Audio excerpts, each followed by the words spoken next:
Welcome to episode 17 of In Touch with iOS, a podcast for sharing tips, apps, and gear for iPhone and iPad, along with related technologies that get us using iOS in a fun, productive, and meaningful way. I am your host, David Ginsburg, and joining me as always is Melissa Davis. How are you doing, Melissa? I'm doing good. How are you doing, Dave? So, as everybody probably already knows, I did give in, and I do have an iPhone 10, as well as I have an iPhone. But it was your birthday. You have a good excuse. Yeah, well, I was in Vegas, and, I thought I'd get lucky and make some money. And the Apple Store literally is a block away from where we were hanging out. Is it the same one that we went to? The same one that we visited where you got it? It wasn't. It was Summerlin. A different one? Summerlin is the store I went to. I was going to go to the Caesar's Palace one that we had gone to many months ago. But I had found it at that store instead because that store is right next to Red Rock. The iPhone sirens were calling your name and you couldn't resist. When the phone is available, I come.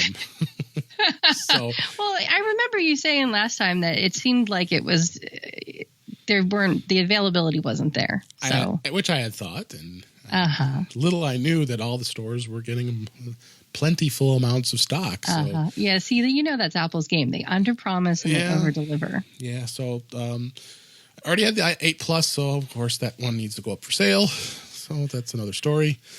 But yes, I am actually very pleased with my purchase. And how long have you had it for? I've had it since launch, so I got it that Saturday of launch. So I think it was pre-order on October 27th, and it came up on sale on November 3rd. So I had it on the 4th, I think it was, which was the first Saturday of the sales.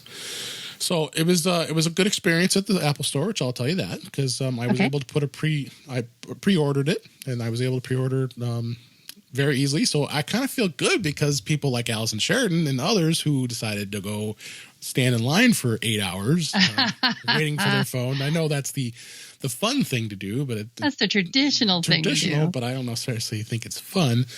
But you just didn't get that part of your geek badge punch. That's all. Did not get that punch. You just didn't get the pin. I was able to get past all of that waiting. I mean, I've done it many times before over the years, and this time I decided, well, let's give it a shot. I wasn't going to, at first I wasn't going to buy it, and then started looking on the Apple Store app, and sure enough, it said it was available, and I was like, are you kidding me? So so I put had to take one for the team, Dave. Thanks. Yeah, take one for the team for all of the adventures I deal with when it comes to. See, Dave, that's why we have such good chemistry, because you can't help yourself. You get the latest thing, and I'm like the one who hangs back. I'm like the maybe the little bit more reasonable one of the two of us. Yeah, I don't know. We'll let the audience decide, but because I still have not gotten my 8 Plus yet. And we're going to talk about this later. I am waiting. I am going to hunt out the Black Friday and Cyber Monday deals. I don't blame you, and then you'll probably get a better deal. But I always go with the Apple trade-in program. So in this case, since I had already had the 8 Plus from my trade-in from the 7 Plus I had before. Yeah, how did that work? I started a whole new account. Wow. Okay. So now I have two of them going, and I'll sell the 8 Plus. I know I'll get be able to cover most of it. Well, that's the great thing about them. They hold their value for a while. So they do. So it was a good experience. I still had to wait in line for about 30 minutes or so before someone finally helped me, but I did decide to go with the 64 gigabyte model. I did not go with 256. Really? So wow! I'm proud of you. Yeah, and I'm actually very pleased because I can tell you as we go in through my review that the space is I still have about 29 gigs of space left on after all the stuff I have. So I mean that's because everything's on the cloud. Yeah. See? Looking at it right now, I have 10,014 photos and 229 apps and 156 songs and 256 videos, but those are all on the cloud. So capacity. So the true test will be like when we go on road trips and see how it works for your music. So you'll probably just download. You'll have enough space that you can download at least like a playlist or two for a road trip, right? And I was on road trips because after Vegas, I was in Dallas and had the phone with me that whole week. So how'd that work out with streaming the music? Yeah, it was fine. I downloaded some of the songs, and I still have almost 29 gigs left of space. Nice. I mean, that's what I can tell you. It can't make up much difference when it comes to for that space goes. So, but it was a good experience. I wanted to go through. I know I'm the crazy person, and most people want to get out of the Apple Store right away. But I wanted to experience the whole kit and caboodle. So, had my iPhone 8 Plus next to the iPhone 10, and they got that new setup we talked about on last episode about. Yeah, tell me some more about that, because I actually got to experience that from 3,000 miles away. I helped a client with it, and now you had explained it before that you just set the two devices next to each other, right? But you have to lift it up and scan the little picture. You put them next to each other, so and of course they both have to be on the same wireless network. Once right. They are, and then and then you pick up the new phone, you will scan the old phone just for security purposes, kind of like what you do with the Apple Watch when you pair it. So that's the part that my client struggled with. She didn't quite understand, and I suspect it's going to be the same for a lot of seniors. So I just have a real quick tip to share as you start to explain that. When you do pick up your device to go and scan the other device, it can be a little confusing for people. They might not understand exactly what it's asking them to do. Despite the instructions, I realize that the instructions are there, and it even kind of gives you a little bit of a visual to show you what to do. But what I finally told her that helped her was I told her to pretend that the iPhone in her hand was a magnifying glass. Right. And to hold it over the other iPhone and pretend that you were like kind of using it as a magnifying glass to look at it. And then it kind of clicked that, oh yeah, you have to line up these two things. And then it was pretty easy. That little picture, is that like AI? That's really cool looking, isn't it? I mean, it's just like what on the Apple Watch, where it just shows the crystallization on a kind of picture. Then when you as soon as the phone scans it automatically recognizes it. So makes it a lot easier for you to sync the phone, and then it syncs all the settings. That's what I love about it, because I watched it happen from 3,000 miles away. It was pretty awesome. I can't wait to do it myself when the time comes for me to do that. I'm really, really excited for that. And then I have the watch as well to do that. Now let me ask you something, because you in your job and in your experience, you work with other types of gadgets. Sure. Is there anything comparable in the Android world for this sort of setup? Not that I'm aware of, but I know Apple already has, like, people switchers. They do have the app that you can install, and it automatically does all the transferring for you from Android to iPhone. But I haven't seen anything like Android to Android. I think it's more so just it depends on the Google backup and restore, similar to what iCloud is. So I would be interested in hearing that, just because you always see those lists of, Android has had this for the last 4 years, and, Apple's finally getting around to doing it. And of course we know, Apple's just doing it better. Then I think about it. I don't think it's device driven. I'm holding my Android device I have in my hand here, which I have an old, my mic here. I have an old Nexus 6, and I remember, I have it just purely for support purposes, because I always get people asking me Android questions all the time. So you buy a cheap Android device, and it does sync with the Google Cloud, the Google app. I mean the Google account, your account. So as soon as you sign in, it'll do all this. It restores everything pretty quickly that way too. So I mean, as far as differences between Android and iOS, I mean, I think it's similar. Again, you'll get the same bashing saying, okay, well, we've had that from 2 years ago, and we've had that from 3 years ago, but I mean, it just works. I mean, and we already have.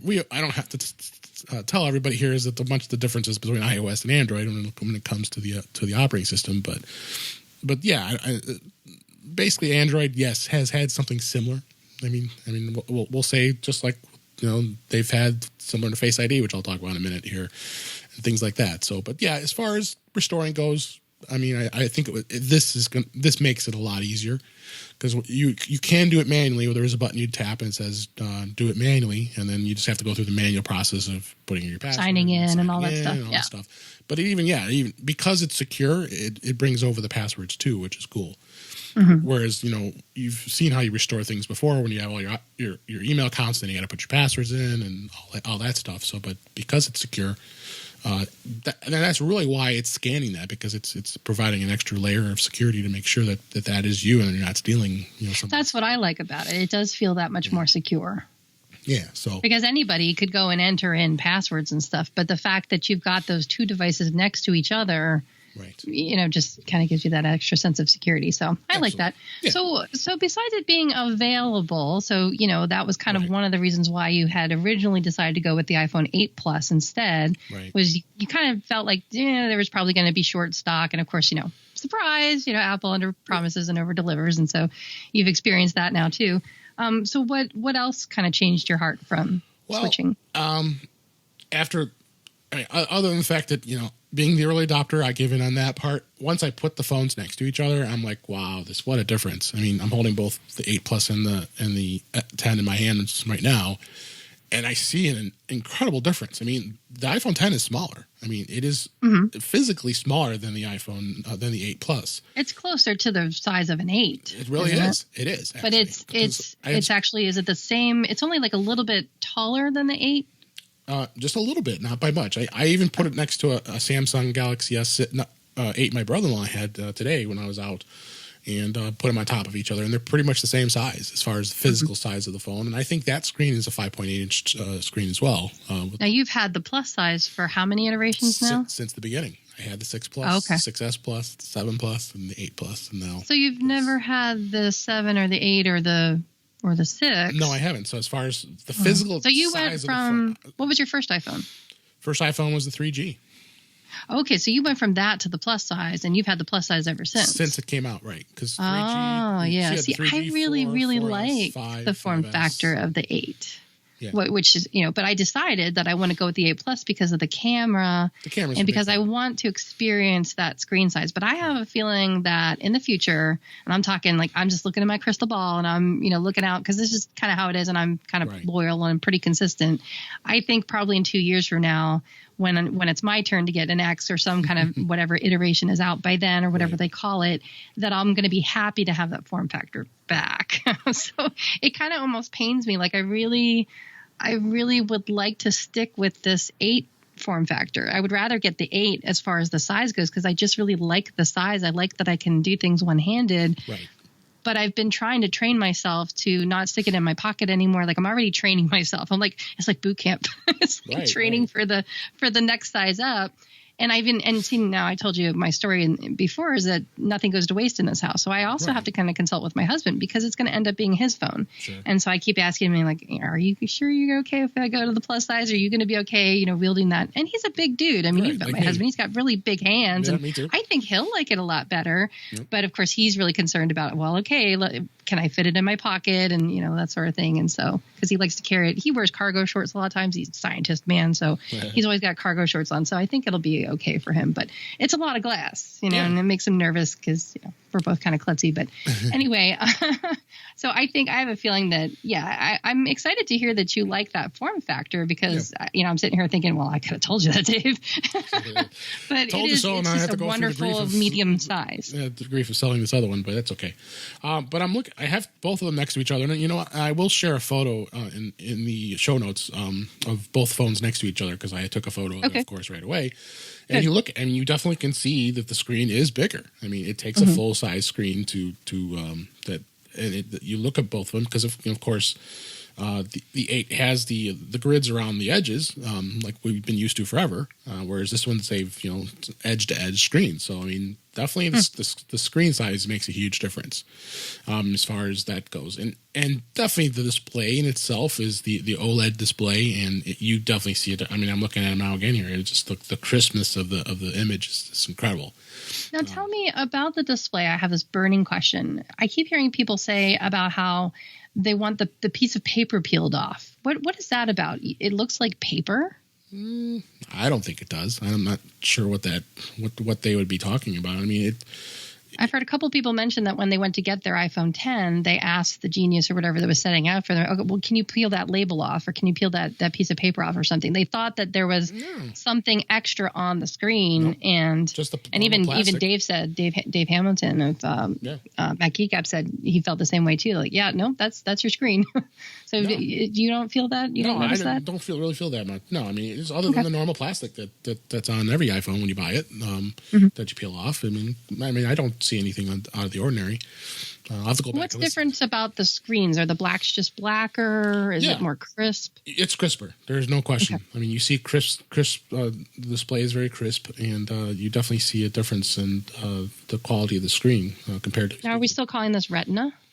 Yeah, it's a Retina HD display. That's what I believe Apple. Because I'm trying to liken it to like when back in the day when we had the 3GS and we went from the non-Retina to the Retina, and I was like, oh yeah, I can. You can't see like the little pixels and stuff anymore. They're calling it more of a Retina HD, which is basically OLED.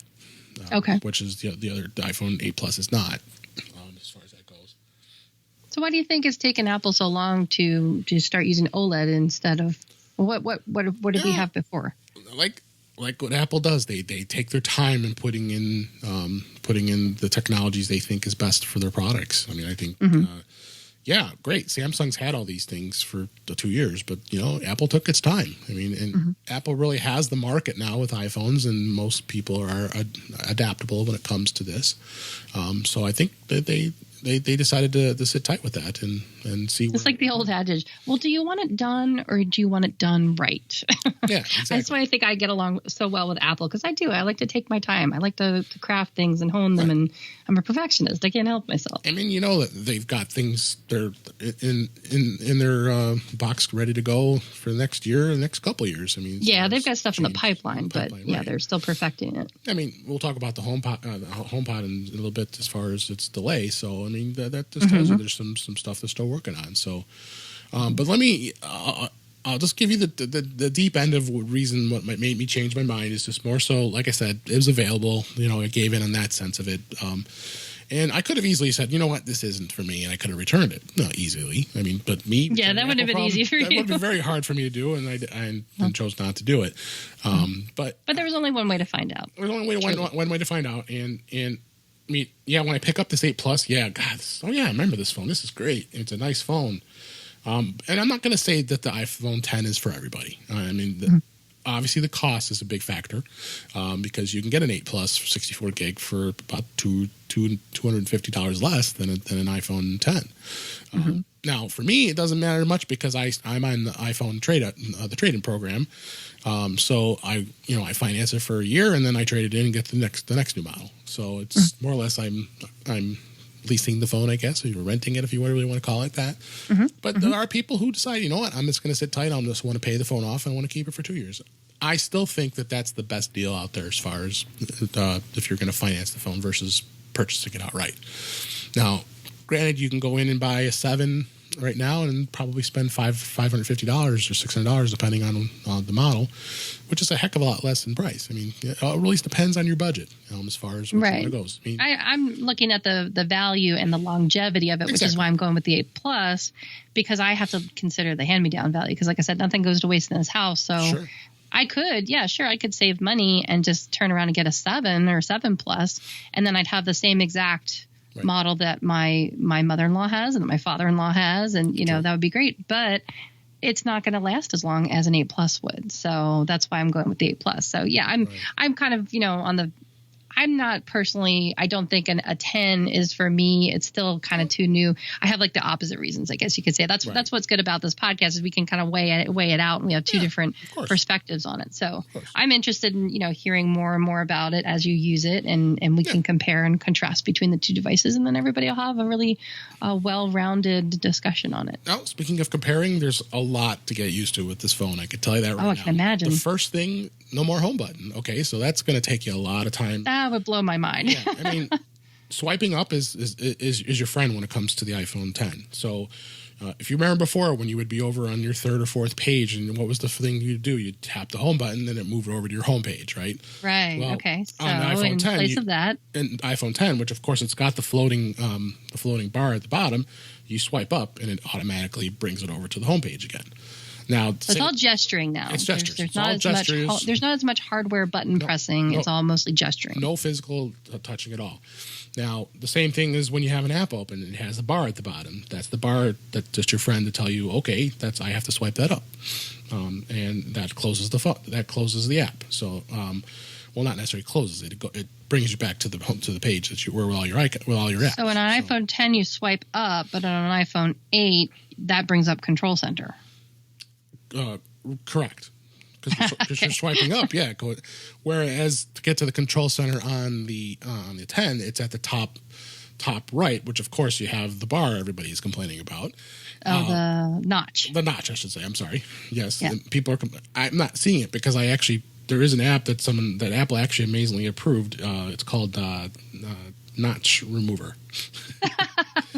and basically what it does is it actually you take any wallpaper and it will actually edit that wallpaper so it brings it down just below the notch. It's called Notch Remover.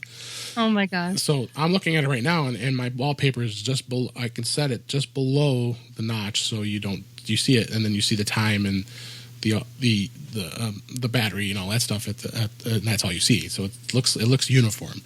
Now again, like I said, to get to the control center, now you hit. There's two wings on the left and the right. So the right hand side is you gesture down and that brings you into the control center and that gets you in there. So and then you swipe back up to get out of that. Same thing. And you're doing this all one handed? Yeah. Okay. Yeah.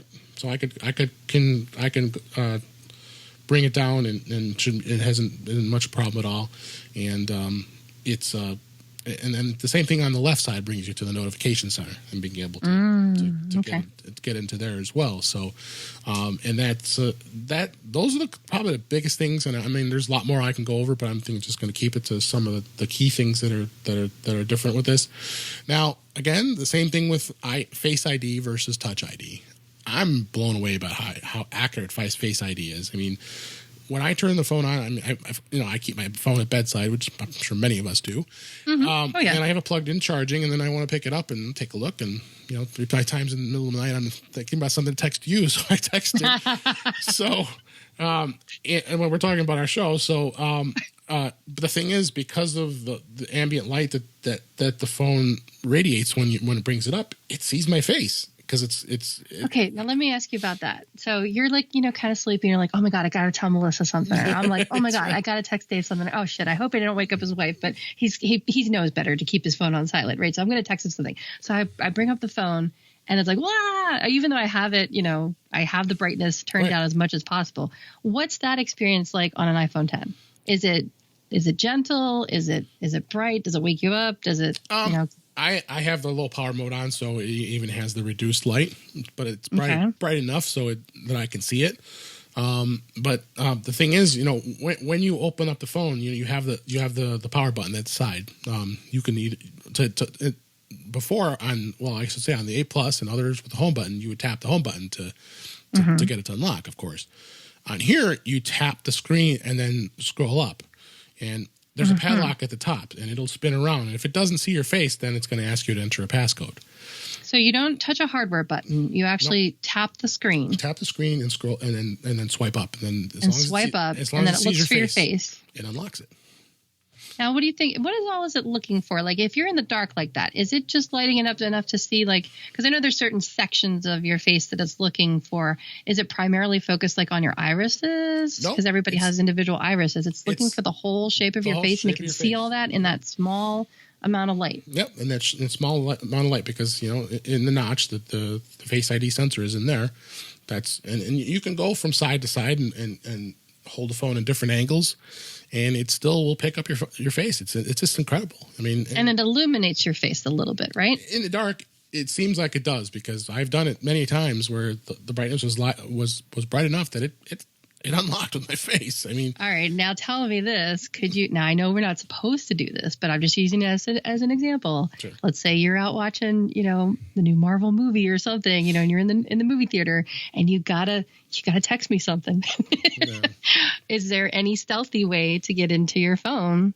What would you do? You would just disable Face ID for the moment and use your passcode? No. How would you be stealthy about it? You wouldn't be able to be stealthy about it. I mean, you don't want to turn off Face ID because that removes the piece of security that it offers. So yeah, I mean, you could, if it doesn't pick it up and you keep it in not so bright, then yeah, you could just swipe up and then it'd say it doesn't see your face, and then you just put in your passcode. So you always have the option of putting your passcode in. There's never Always. Right. So if it doesn't see your face, then you put your passcode in. Simple as that. So, for example, like I'm trying to, I'm sorry, I just have to pick at all this stuff. But this is what we do. I pick your brain about these things. Why we have this? I have this phone, and we can share this with everybody. So when one of my clients, says, "Oh, Melissa, I got a new gizmo, and show me how to work it," and I go over to their house, and they've got an iPhone 10, and I've got to work on it, and I've got to unlock it with their passcode, because this is what you do as a consultant. Right. There's a couple of clients that I'm really, really close to that in the beginning, like I actually have put my fingerprint in their phone just so I can get into it faster because I'm giving them lessons and there's so many locking and unlocking that needs to happen. And I mean, that's not something I recommend everybody doing. It just depends on your relationship with the person that you're helping. And of course, family members and things like that. But you don't have that option with Face ID anymore. No, so what is it going to be like for me when I'm sitting down with somebody? I'm going to have to shove it in their face every single time I need to get into it. You just have to put passcode in.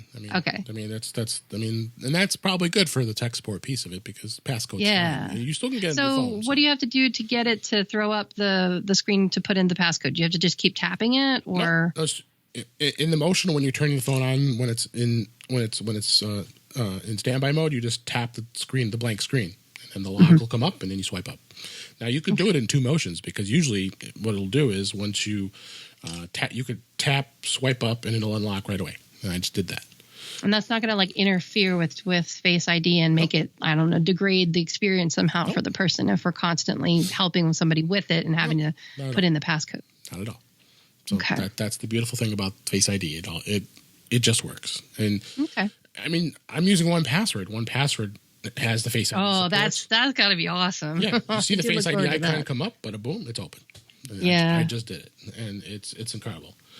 Same thing with your bank, and I use Outlook for work. I mean, well, unfortunately, there's a bug with Outlook right now that they have to release a new version to fix it. But yeah, my bank had that. They offered some different biometric. I guess that's what we call this, right? It's biometric, where it's either you could say something to it, or you could show it your face, or you could just use your Touch ID. And I don't know. There's something about. I think it's because I have kids and I'm just trained that way from, I mean, they're older now. I don't have to sneak around as much, but when they were babies, I just always had to sneak because I didn't want them hearing me doing something on the phone. Cause I'd be like, mommy. I feel like I need the stealthiness. I'm always on call. I'm always answering, texts. I shouldn't tell us to people cause they'll text me all the time, but I'm always answering texts or questions or something. I'm always working. I'm always doing something. And I feel like I need that stealthiness, and it just kind of bugs me. And I can't quite wrap my head around how it would be stealthy on an iPhone 10. Right. So, I mean, that really, in a nutshell, is really some of the things that I've really learned with it, and it seems to perform well. I've even started with the camera. I mean, the camera is incredible. I mean, you think the iPhone 8 Plus has a great camera that you're potentially going to get? I mean, don't do it. I know it's pretty awesome. Yeah. If you've seen anybody posting photos out there using the camera, it's pretty amazing. It is amazing for them, but the problem has been in Twitter and places like that where they degrade the picture, so you really don't get to see exactly what they're seeing. Yeah, that's true. It kind of dumbs down the photo a little bit, but I take your word for it. I totally take your word for it because I know the cameras in them are stellar. I mean, I've been telling people, and I've gotten several families to upgrade their phones because when they ask about cameras, I'm like, you know what? These are cameras that happen to make phone calls. They're really, it's kind of a misnomer that it's called an iPhone because really it's a pocket computer. It's really, I mean, the phone is the thing I use the least about the whole darn thing. I kind of almost wish that, I mean, this is just telephony, but I wish that the phone app would be improved more and we could make better phone calls. But it really is, it's a camera that makes phone calls. It should be like the iCamera. Yeah, I guess I could agree with you with that. I mean, and they improve it every single time. Every single time there's something new with it. Have you done any portrait photos? Oh, yeah. I've got pictures of myself. I was doing a demonstration at my iPhone special interest group last Tuesday, and there's you got just a black background, just my face, and nice. Just the color of just my face and my shirt, and the background's black. So the portrait mode, I mean, works. Both the 8 Plus and the 10 work very well. The 10 it works on the front facing camera as well as the rear facing cameras, whereas on the 8 it only has the rear facing camera. So so you could do front. I mean, the front facing camera on the 10 is better. The portrait selfies are just way better on the iPhone 10. You'd have to do it in post for, I guess. absolutely. Yeah, you'd have to, or you just have to, turn the camera around, Yeah. take that chance, and then you can edit it after the fact. So, Right. well, there's little hacks you can do with your watch too. So, I mean, that's the cool thing. Well, yeah, you could do that too. But that's the cool thing about the portrait mode on both phones iPhones is the fact that you can go in and post production. You can go in and make the changes and doing the spotlight and doing the changes with portrait, and it's they added those great features. And there's a reason right all by itself with getting the 8 Plus because of having portrait, because the 8 does not have that. Now, when are you going to send me a singing unicorn, Dave?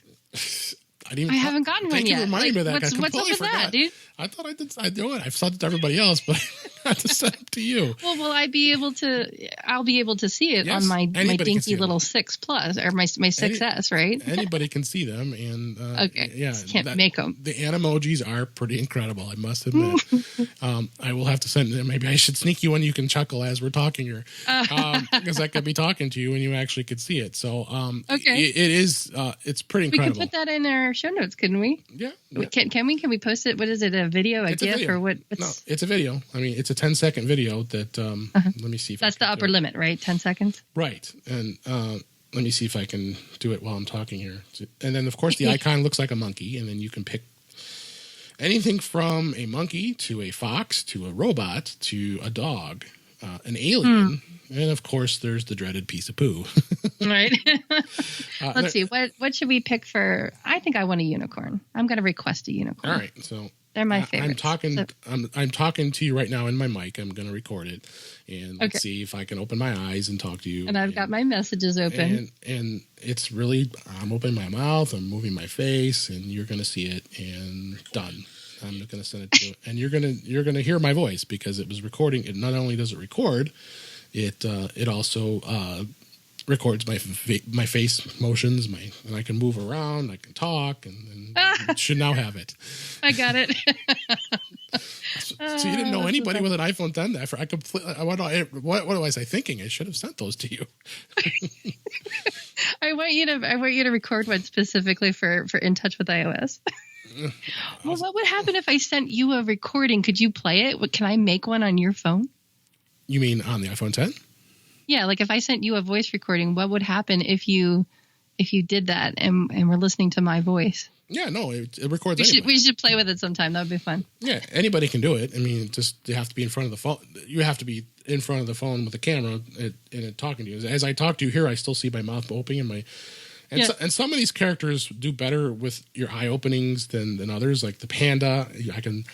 Yeah, the unicorn's got the eyes on the side, so.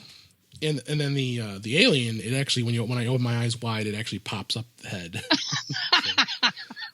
That's awesome. I think I want you to do a monkey for the closing. And here I'm going to make you chuckle more. Here's the alien. So, I knew you would get a kick out of this. I didn't even think about it. I'm crazy here. So, right, see how my eyes are wide open? I do. And I open my mouth. That's hilarious. So and it's the little amazing. spikes pop up out of the top of your head and your ears. Too. Yeah, it's you might have a field day with the Geekiest Show however we do that show to start talking about I think I'm going to. tell them that I started sending these to you. And so it that's another piece of the incredible technology that Apple has included on these new phones. I mean, I think it's just perfectly fine adults and reduces into giggling 10-year-olds. Yeah, love it. Exactly. So, but I think I can go a little deeper in a future episode because I don't want to take up the whole show talking just about the iPhone 10 because there's some other topics to talk about. Yeah, we'll dig into it a little bit each time and get you to send me a monkey next time. I think we gave you some good insights and my thoughts on the 10 so far, and I highly recommend it. Keep thinking of things to pick your brain about it for. I highly recommend it, and I know I was made fun of when I told people I'm not going to upgrade, and I did. So you can continue to ridicule me, but you know what? I gave in. What can I tell you? So, but I have a monkey emoji, and I tried not to send the poo one. So I did it when I sent it on Facebook when I first got it, and people were like cracking up. So anyway, let's talk about. iOS 11.1. Get a hold of yourself, Dave. So I can keep having you chuckle by emojis. So Apple did release the first release that they did is they did send out the 11.1.1 last a few more weeks ago because they had that problem with the keyboard was addressing the when you would type in an A, it would show up as a I think it was when you typed it on I, it would show up an A and then a question mark or something. Yeah. And of course, which is interesting because I'd never experienced it the whole entire time. Nor did I. I escaped it somehow. Nor did I. So, but what 11.1.2 did, it actually helped the iPhone 10. There was a problem apparently, and I never experienced it because it hadn't been cold, that the iPhone 10 screens were becoming unresponsive at very cold temperatures. So, yeah, that's something I will probably never experience. No, you won't. And it does add more. Most of the fixes are for the iPhone 10, but this update is for all versions of the iPhone as well as the iPad. And it also caused some issues with distortion in live photos and videos that are captured with iPhone 10. So it did. So I think majority of the updates were for the iPhone 10. But of course, in beta right now is 11.2. So and we'll get deep into that as that comes out, which is probably going to be pretty soon here, because I think they're on beta 3 now, not beta 4. And that should be out soon, so we could talk about some of those updates. But definitely go out and get the updates, especially if you have an iPhone 10. Yeah, don't be afraid of this one. Just go ahead and get it. This is just bug fixes. Then there's always things that it fixes that Apple tends to not tell you about. More so security updates, and it's as need to know basis. Other than in the past, there were some issues with updates that hose the phone, but it's been Apple hasn't had that experience in quite a while. So the biggest things you can look at as far as 11.2, and I see this on here, we'll talk about in the future, is Apple Pay Cash, which allows you to be able to send money immediately, kind of like what Square does. And then, I'm looking forward to that, and I wonder if I'll be able to use that in my business. Yeah, so we can take a look at that. And then AirPlay 2 support, which is the updated version of AirPlay, and then, of course, the Siri kit for HomePod, which we'll talk about in a second. There's some news about that as well. So 11.2 will be coming soon. So, but yeah, go ahead, run out, update this sucker. Shouldn't be a problem at all, and take care of that. So, speaking of the HomePod, well, before I get to that, I wanted to give you a little bit of experience we just had at the Apple Store. Actually, it was yesterday. I always buy the silicone cases that Apple makes because I actually like them. They're very nice. They're not too terribly expensive, $40, $39. And I've always had good luck with them. I've had Mophis, I've had other cases on my phones for years, but decided, you know what, I really like these silicone cases, so I've been sticking with them. So my wife has the pink sand, of course, color, which she really likes. And I remember you telling me about this before. Yeah, and I did it with my case too, and of course with hers, it had to match her watch band. So we have to go. So we went back to the Apple Store, and I realized that we had purchased it back in January of this year, in 2017. Yeah, I was going to say, this sounds familiar. And again, she had a problem where the bottom edges of the case, because those are lips that are on both the corners on the bottom, started deteriorating and coming apart and coming away from it. So went into the Apple Store and I said, yeah, it's covered under warranty. And unfortunately, the store didn't have any in stock, so we had to put an order in for it. So they put a service order in, and we're just going to wait until the case comes in and get a new case. So nice. That's good. It doesn't hurt to buy things from the Apple Store. So right, they got your back. So and moving on from that, Apple did announce that they acknowledged the fact that the HomePod is not going to be released by Christmas, unfortunately.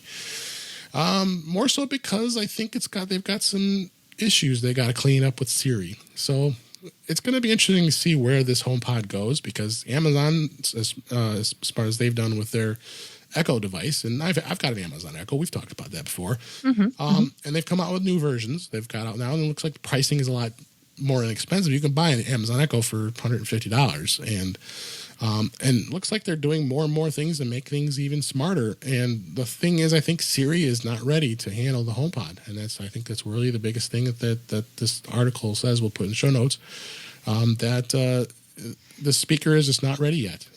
Now, we can't say the magic phrase, but hey, phone lady or whatever, is that what we're going to say to set the HomePod off? I think so.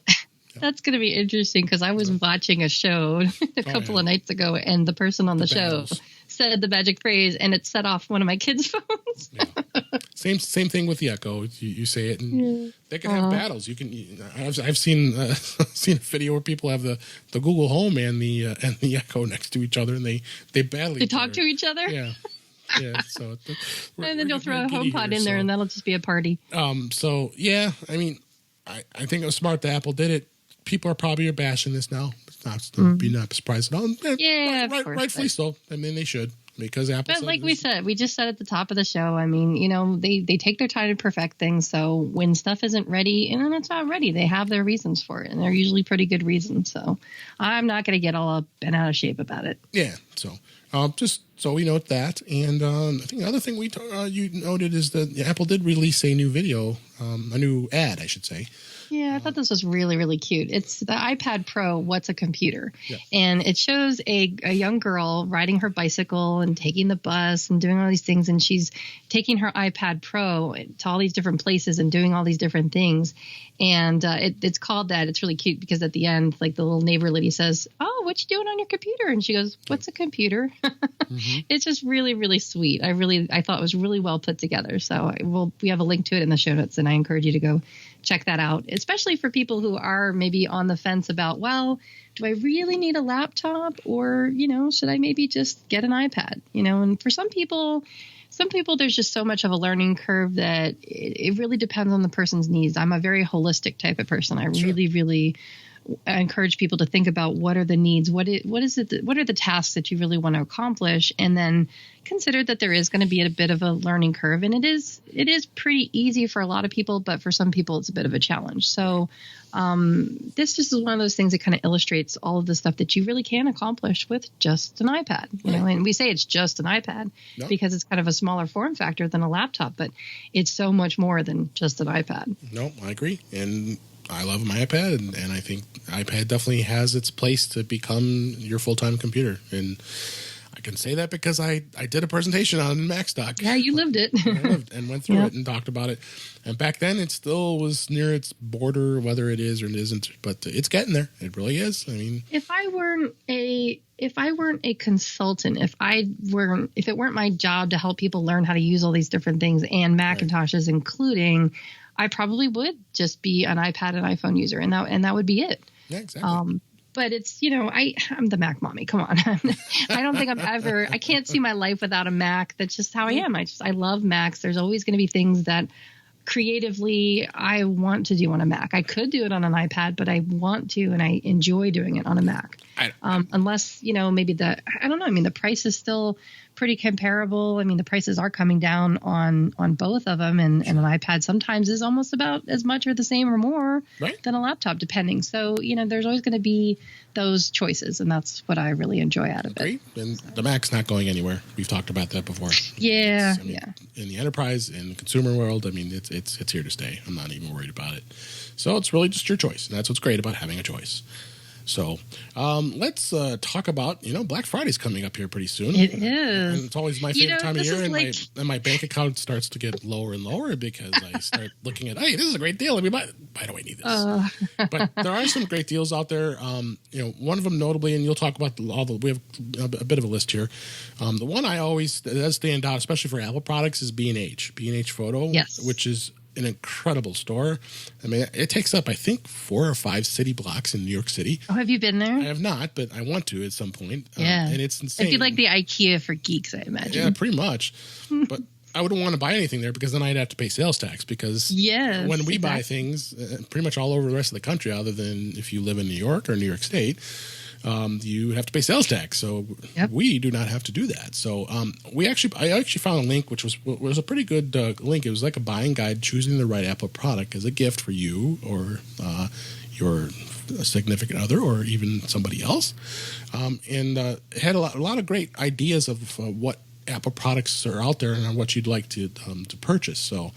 And B&H always has some great deals, and they're very competitive with pricing. And like I said, sales tax alone will save you anywhere between 7 and 10%, depending on where you live.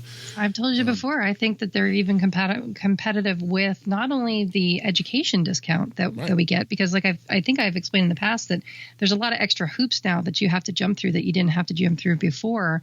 And you know, unless your school is actually participating. So my husband's school is not participating, at least not the whole school, only like a certain sector of the school. And so we can't take advantage of that. But at B&H, I've gotten the same or better deal that I would have gotten with an education discount.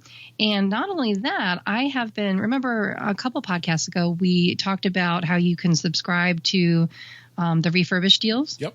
So I have been watching those like a hawk. I have been checking those emails. And finally, for the longest time, they did not have the new iPad, not the iPad Pro, but the new iPad. The iPad 5th gen. They weren't available. Well, finally, they've started to become available. So there's been a couple. So I hopped on it and I took a look at it and I thought, well, now wait a minute, I better go compare it to B&H.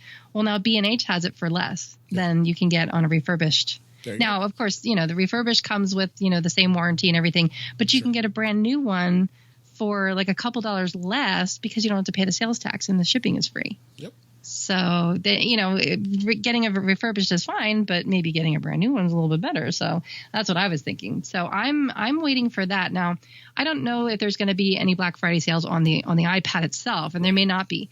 But the thing that I'm waiting for is you know, when you get a new device, we always recommend that you should get Apple Care Plus on it. You should get some kind of insurance policy of some sort. Right. And normally I do like for my computer, but for the devices, I typically go with Square Trade. I just have for, you know, the past years, and they sometimes have sales. So I usually kind of troll and like wait for their sales to pop up. And then there's also sales on cases, you know, places like Amazon, for hardware stuff. Absolutely. You know, Amazon. We talked about B&H. So, you know, look for the sales. There might be sales on cases and screen covers and all the things that protect your device. So those are the other things that I'm going to be looking for. And yeah, even you mentioned the Apple Store app. Apple Store sometimes has some discounts. It's rare, but Apple may send us an email a couple days before for Black Friday, and for a set amount of hours, they'll give you like $50 off or something. That's possible. It's almost like a sport in a way. It's like hunting, sort of. You know, that's what I love about this time of year because I don't usually shop a lot. That's why I save up. Like I work and I work and I work and I save and I save and I save, and then I just wait, and then I just kind of stalk all the apps and all the ads. Right. So the B&H app is actually pretty good because you can put things in like, you know, your favorites list or your shopping cart, and then you can turn on the notifications, and if the price drops, they alert you. So I definitely recommend installing the B&H app. Of course, there's the Amazon app, and there's a new thing that you can put in your Safari toolbar on your Mac that alerts you to sales. So Amazon's another good one. Yep. Like we said, the Apple Store app. Usually they're at the bottom when you go into the Apple. Now this is the Apple Store app, not the App Store. So they're two separate things. My clients get confused, so I just feel the need to make the distinction between the two. So the Apple Store app, and it's funny, like I don't normally shop in the Apple Store app, so I don't always keep it on my phone. But for this time of year, I install it, and then that's when I kind of troll the Apple Store sales. Because usually at the bottom, if you go into, I think it's the Discover section of the app, because there was a free app that they pushed out not long ago. It was some kind of photo manipulation app that I was interested in. It's called Clips. Do you remember? Well, there's Clips, but there's something else that the Apple Store actually put there that you could grab. It wasn't Clips. It wasn't even an Apple app. It was something else. There was another app. I forgot what that was. Yeah, they do that from time to time where they have an app. Yeah, that's what I mean. You just kind of have to troll for it. You just have to hunt for it. Yeah, you have to watch for the deals and say, oh, yeah, this app's free for a limited time, and then you have to go through the Apple Store app to. Right, the Apple Store app. So that's what's confusing about it, is because it's an app, which normally comes through the App Store, but in this case, it was made available in the Apple Store at the bottom. It's like a link back to the App Store. So right, yeah, then it takes you to the App Store to actually purchase it. That doesn't cost anything.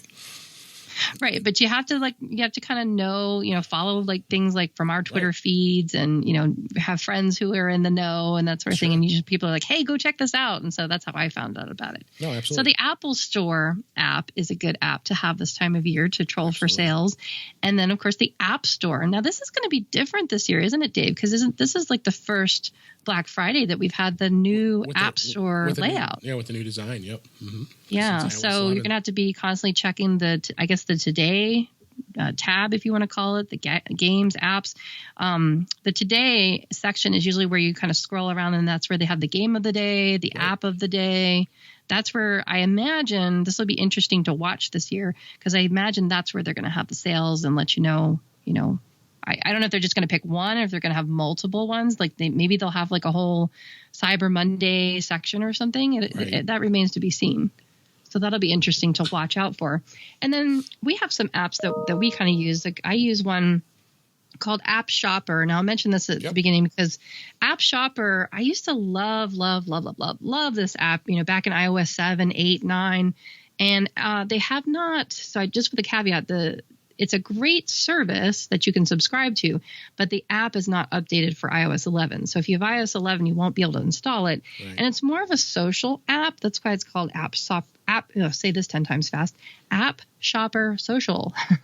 It's more or less like, you kind of friend people, almost like a kind of a Facebook or Twitter kind of a thing where you friend people and then you each kind of share like, hey, check this app out, or, you star it, you recommend it. So it's kind of like sort of like an Angie's List for apps, so to speak. So that's what I like about it. And I've been using it for years and years and years.